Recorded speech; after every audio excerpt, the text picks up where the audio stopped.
Hello there. At this time of year, wind direction can have quite a significant impact, and the weather story west has been best for the last couple of days. In fact, there was nearly 14 hours of sunshine in Argyll and Bute, an absolutely glorious story here. And just down the road in North Wales, well, that was the highest temperature recorded in Flintshire with 19 Celsius. That's because you were sheltered from a fresh easterly wind. Coming in off a cool North Sea, it dragged in a lot of cloud with it. Most of the weather action over the last few days has certainly been across Europe, where we've seen some hideous weather, wet and windy at times across northern Spain and Portugal, and that's going to continue for the weekend. Morning. A very good morning to you. A lot of dry weather to come for the UK this weekend, but not just for this weekend, I think for the rest of April. And to put that in context, actually we're already somewhat down on the rainfall we should have seen so far this month. England and Wales have seen only around half the rainfall they should have done. So if you're trying to get something going in the garden, certainly that's something I think that's going to impact how you get through the rest of the week ahead. These are the rainfall accumulations predicted for the next 7 days, and you can see as we go through the 7 days the map colours in a little bit. There's a chance of a little bit of rain in many areas, but it really is scant rain, a couple of millimetres. Why is there so little rain? Well, it's just going to come in the form of the odd isolated shower being brought in on the wind, essentially, because the UK is very much dominated by high pressure. Big area of high pressure sitting to the north of us at the moment.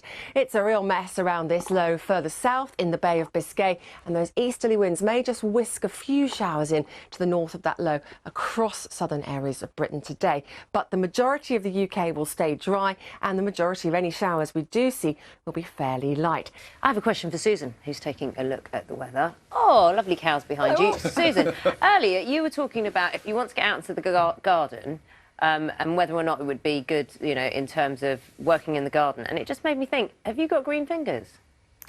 Well, I like to think I have, Naga, but I'm never quite sure. I do like going out in the garden, but it is a bit hit and miss, and I think I've got a lot of gardening enemies. Pigeons and slugs, Naga, take everything. Oh, it's the slugs, isn't it? But I'm feeding up the wildlife. Exactly, exactly. I'm sure you'll have one success. You only need like one good lettuce leaf to make you feel good, don't you? Exactly. Go for the bulk, I think, is the only answer.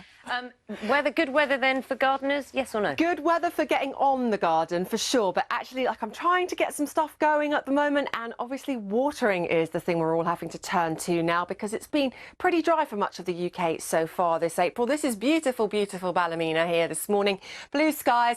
The cows are lying down. Now, from old wives' tales, that would imply there's some rain coming. I'm afraid that is not the case.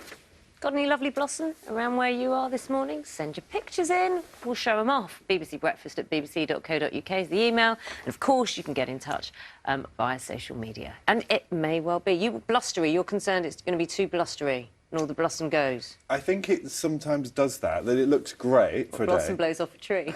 Yeah, but you want it to last. Like, my dad's got some amazing blossom trees at home in the garden, and they look great, and then it's a little bit windy. It's done. It's all over the neighbour's garden. It's the mush after the blossom comes off that is really annoying. And when pavements get really slippery from blossom petals. Because you're walking on blossom petals. They get really mushy. Feels like quite a first world problem. I didn't say it was a problem. I just said it happens. It does happen. Yeah. Why don't you go and help your dad clear up the blossom in his garden? I'm doing that today. It's his birthday. It's St George's Day. St George's Day. It's happy birthday, Ben's dad. Yeah. Sarah, morning. Is it going to be so blustery? It was quite windy yesterday at points, you know. Morning. You're spot on with the blossom getting bashed around by the winds, actually, Naga. And the trees in my garden, it looks like I've been sort of hosting a wedding now. The ground is more covered with petals than the trees. And that easterly wind is going to be something that I think we're all going to notice through this weekend. There's some beautiful sunshine across parts of the UK at the moment. There's also some quite thick banks of cloud sitting across central England, across into Wales. This is Shropshire currently. Even where we have the cloud, though, there's very very little in the way of rainfall promised for the days ahead. Now, for the blossom, obviously, it's the rainfall that we've seen in the months gone by that's helped those trees to thrive. But anyone putting in any smaller plants at the moment, probably keeping a close eye on the skies. Let's talk to Susan. Let's find out what's happening. It's St George's Day. We've been talking blossom this morning. I see you've picked up on the theme. It's also Blossom Watching Day, isn't it, from the National Although Trust? I've realised standing in front of it, Naga, I'm kind of blending. Yes. Well, I don't know. I think you're complimenting, shall we say? Oh, that's very kind of you. Anyway, yes, obviously our viewers have been picking up on it as well. Glorious blossom here. Thank you, Keith, in Bolton for your image, and some beautiful sunshine behind that there to show the blossom off. But Ben earlier was talking about the winds and how that the winds are tearing apart the blossom in some places at the moment. There is a notable easterly wind across the UK at the moment. Here comes a change, however, for the start of the week. It's not a massive change because the high is still keeping things very dry, but a bit more of a northerly wind as we shift to the eastern side of our area of high pressure. And actually the isobars, you could probably just see there open up a little bit. So slightly lighter winds, some colder Arctic air coming in.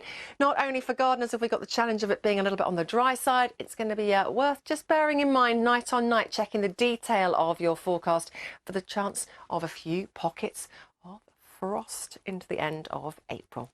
Naga, Ben.